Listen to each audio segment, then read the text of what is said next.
Olá pessoal, tudo bem? Estamos aqui para a segunda parte da entrevista com a professora doutora Lia Tomás, aqui no Instituto de Artes da Unesp.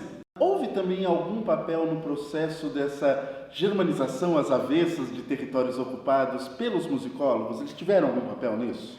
Eu acho que é um pouco perigoso dizer que foi uma questão só da musicologia, né? Quer dizer, existia uma ideia geral, né, que isso é o que é o mais provável, de que, na realidade, esses países que foram saqueados, os países que foram invadidos, eles eram, de alguma forma, devedores, né? A arte deles era devedora de uma tradição alemã, ou seja, o que você vê em jogo talvez seja uma espécie de uma reconstrução fictícia de um passado alemão. Né? Uma certa ficção, né, de uma tradição inventada, como diz o Hobsbawm, né? Aonde você vê o seu, entre aspas, inimigo como devedor de algo que aconteceu há 300 ou 400 anos atrás, que as pessoas não têm sequer como comprovar se aquilo é verdade ou não. Então eu creio que a motivação maior tenha sido justamente essa. Quer dizer, a motivação são várias, mas assim, ideologicamente, é que todos esses países, né, Hungria, Polônia, enfim, e tantos outros que faziam parte da futura cortina de ferro, né? Eles, na verdade, eles eram, em alguma medida, devedores, ou seja, que aquilo que estava ali, chamado hoje, ou na época, de polonês, de fato, tinha sido alemão em 1150 ou 900, pertencia ao universo da germanidade, à Germânia, né, etc. Então, isso eu acho que é um peso muito maior, né? Ele adquire, a despeito de ser real ou inventado, e creio que muito mais inventado do que real, né? Adquiriu um peso muito maior nesse sentido. Então, na realidade, era trazer de novo para a pátria natal, para o seio da sociedade, aquilo que outrora tenha sido pilhado também. Né? Só que, claro, né, você está lidando com história, com fatos históricos e com 1000 anos de diferença entre uma época e outra, situações políticas completamente diferentes. Mas, evidentemente, que do ponto de vista ideológico, ele tem está muito mais de acordo, né, com toda uma construção do que foi esse movimento, essa utilização das artes, né, e sobretudo da música durante esse período nefasto da história do século XX. Né? Então, essa questão de se reclamar um passado alemão nesses territórios ocupados traz também a questão, pelo que dá a entender, do que é a Alemanha, do que é essa identidade alemã. Portanto, existe algum papel desse discurso da identidade musical alemã dentro da chamada musicologia nazista? Existem alguns estudos que não conseguem dissociar isso, né? Ou seja, não conseguem dissociar a questão do Estado, a construção do Estado alemão com a música alemã e que, claro, a balde vem a questão da musicologia. Mas vamos chamar da música alemã e não a musicologia como um campo do conhecimento, que isso é uma coisa que vai se instituir mais tarde. Na verdade, essa é uma leitura feita por um sociólogo que eu aprecio muito e que, felizmente, existe essas obras traduzidas em português, que é o Norbert Elias. Né? E, curiosamente, escreveu os livros mais importantes da carreira dele durante a guerra. Né?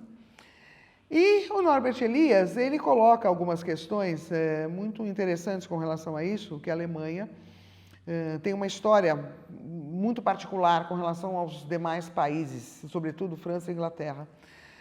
Primeiro, que ela está num lugar estratégico no mapa da Europa. E segundo, que ela era rodeada por povos que falavam línguas que não é a dela. Então você tinha de um lado os eslavos, embaixo os latinos, e na parte do mar você tinha os escandinavos e ingleses. Então que na realidade a Alemanha, ela como um futuro país, ela historicamente sempre passou parte do seu tempo tendo que ficar cuidando das suas fronteiras, porque todo mundo queria um pedaço daquele lugar. Muito bem. Então, você tem, a bem da verdade, um conjunto de burgos, ou principados, ou ducados, ou seja lá o nome que você queira dar, nesse território que hoje a gente vai chamar de Alemanha. Né? E chega um momento que, claro, essa situação começa a se tornar insustentável, porque você tem países de fato, né? Você tem países com um reino único ou um comandante único. E, claro, que isso começa a também trazer muitos problemas, né? Então, as razões, quem começou primeiro não se sabe, mas, ao fim e ao cabo, tinha que se achar alguma coisa em comum que unisse aqueles cidadãos que estavam ali, dentro daquele território chamado Germânia, ou futura Alemanha. E daí, a questão da música foi uma das coisas observadas. Por quê? Porque, lógico, já existia uma produção musical ali na própria Alemanha. Bach já era vivo, já estava lá tocando, quer dizer, existia algo dentro do campo artístico que, claro, isso era um ponto comum, muito mais comum do que o fato de todos falarem o mesmo idioma, né, ou estarem no mesmo território. Então, é muito interessante porque por volta de 1730, 35, 37, a Alemanha já possuía algumas revistas especializadas em musicologia, naquilo que futuramente a gente vai chamar de musicologia. E o Scheibe, esse musicólogo, o editor, ele é um dos primeiros que começa exatamente a discutir um pouco sobre essa questão, o que seria essa música alemã, e, lógico, comparando com as músicas que de fato eram ouvidas no momento, que era a música francesa e a música italiana. E a reclamação do Scheibe é justamente com relação a uma certa falta de identidade da música alemã, né? Anos depois, o Quantz, que famoso, enfim, instrumentista e conhecido por aquele tratado, Arte de Tocar Flauta, né? Escreve esse tratado longuíssimo, importante. E, no fim, ele tem uma passagem muito interessante, que ele toca novamente nessa questão primeira ainda, né? Um germe, uma coisa muito, enfim, muito inicial, né? Do que seria essa música alemã, que identidade que essa música alemã poderia ter. E o Quantz tem uma sacada, digamos assim, muito interessante, porque ele fala que a música alemã, na realidade, ela tem um estilo misto, tá? E o que seria esse estilo misto? Na realidade, ela nada mais é do que o melhor da música francesa e o melhor da música italiana. Então, não só ela traz o melhor para a sua música, tá? Como também, a reboque dessa história do melhor, ela traz uma certa noção de universalidade, porque, claro, franceses e italianos poderiam reconhecer nesta música alemã algo que lhes era familiar. E, portanto, por que eu teria que ouvir só a música local, a música do meu país, no caso, seja a francesa ou a italiana? Então, é muito interessante esse texto do Quantz, porque ele, imaginariamente, quer dizer, seja uma concepção imaginária ou real, muito mais imaginária, quer dizer, ele constrói uma ideia de uma música alemã que já nasce com a pecha de ser a universal, a música que pode ser reconhecida para qualquer lugar, porque ela é o melhor de todas as outras, tá? E claro que dentro dessa ideia, outras ideias começam a se amalgamar, inúmeros escritos começam a sair sempre dentro dessa temática da música alemã, da excelência da música alemã. E claro que esse debate não se restringe meramente ao campo daquilo que a gente futuramente vai chamar de musicologia, né? Quer dizer, quando você pensa na construção de uma identidade de um futuro país, é claro que você tem que ter outros componentes. Não são só meramente os compositores que vão poder fazer isso. Você traz junto uma discussão de outros autores, filósofos, escritores, né? Onde esse debate ele vai se acalentando, né? E, lógico, vai surgindo algumas diferenças entre eles, ou vai, pelo menos, tomando um vulto que ele tenha que ter, né? E acontece um outro fenômeno muito interessante, né? Quer dizer, a gente tem, já anos depois disso, né, com o próprio Wagner, né? Um texto muito interessante do Wagner que se chama O que é Alemão. Mais ou menos se direcionando para o fim do texto, o Wagner, ele faz uma menção, traz novamente o que seria essa identidade alemã da música, o que seria isso, e ele menciona, ele cita o quê? Uma escultura do Bach, né? Quer dizer, então ele está falando evidentemente ou de um quadro ou de uma escultura do Bach, aonde ele chama a atenção do público para prestar atenção exatamente no quê? Prestar atenção no semblante do Bach, aquela circunspecção, né? Que a despeito dele estar com uma peruca francesa, à la francesa, que aquilo é uma coisa fake. Mas não é isso que as pessoas têm que prestar atenção na peruca dele, que aquilo seria uma coisa, seria um anti-alemão Quer dizer, a expressão do Bach, né? Ela, naquela determinada obra, que ele não cita qual é, que isso também pouco interessa, né? Ela condensa aquilo que é a Alemanha e o que é a música alemã. Ela é uma música séria, ela é uma música imponente, ela é uma música circunspecta, uma música correta, uma música impecável e uma música grandiosa. Isso é muito interessante que a senhora está trazendo, porque num determinado aspecto parece que Wagner vai ter que recorrer a questões extramusicais. Sim. Para justificar um discurso musical, puramente musical.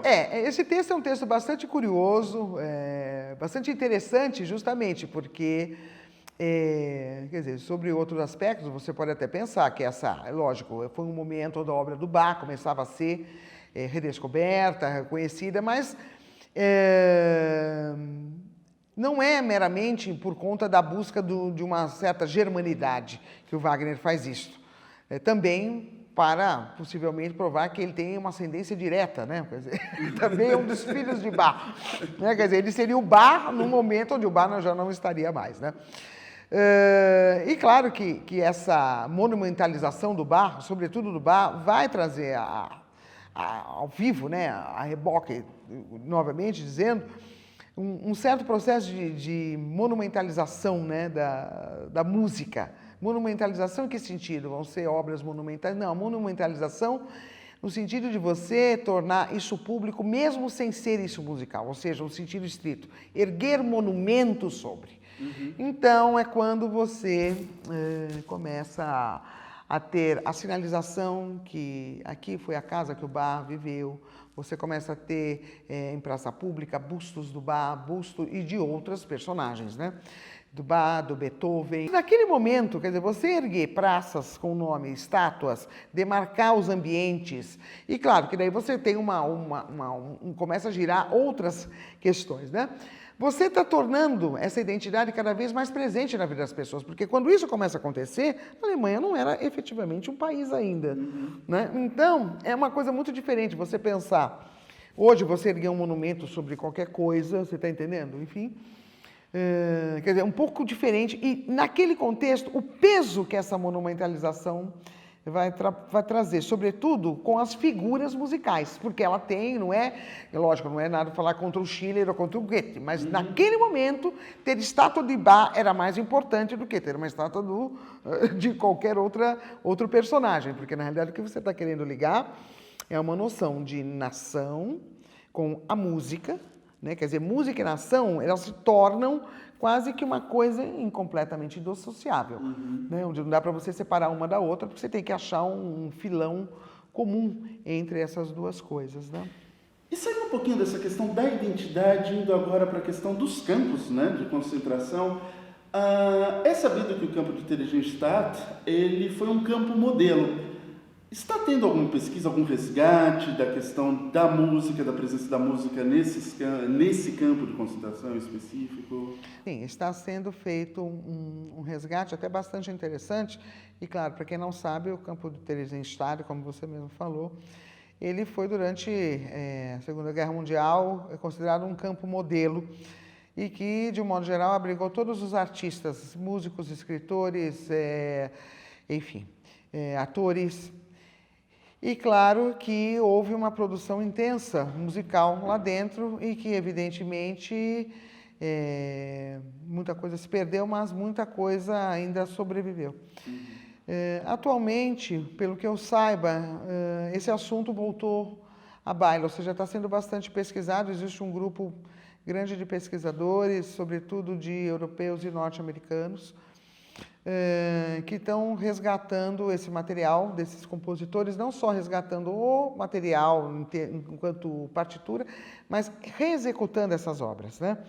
Então, se você acompanhar, por exemplo, a vida acadêmica, digamos assim, a vida acadêmica de algumas universidades europeias, não é raro você se deparar com isso, com congressos onde essa questão sobre a música e o nazismo ela é novamente pontuada e, lógico, não necessariamente tentando resgatar outros musicólogos, outros compositores que a gente não ouviu falar ou que tiveram um papel importante nesse momento, justamente dentro desse campo de concentração.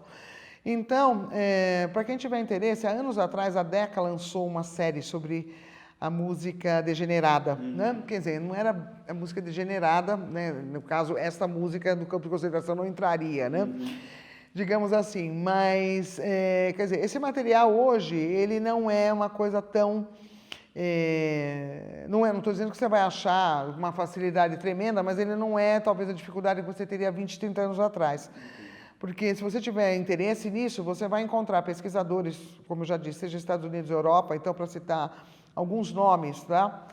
Eric Levin, que escreveu um livro muito conhecido sobre música e nazismo, a Pamela Potter, que acabou de ser traduzida, talvez um dos livros mais interessantes dela. Tem uma outra pesquisadora, Cília Applegate, que tem um livro muito interessante sobre essa questão da reconstrução dessa identidade alemã, um livro que só tem em inglês, que se chama Uma Nação de Provincianos, onde ela vai fazer um estudo justamente de uma certa região da Alemanha, onde essa história começou, a questão da identidade, né, daquilo que depois vai ser conhecido como Heimat, né, o coração da nação.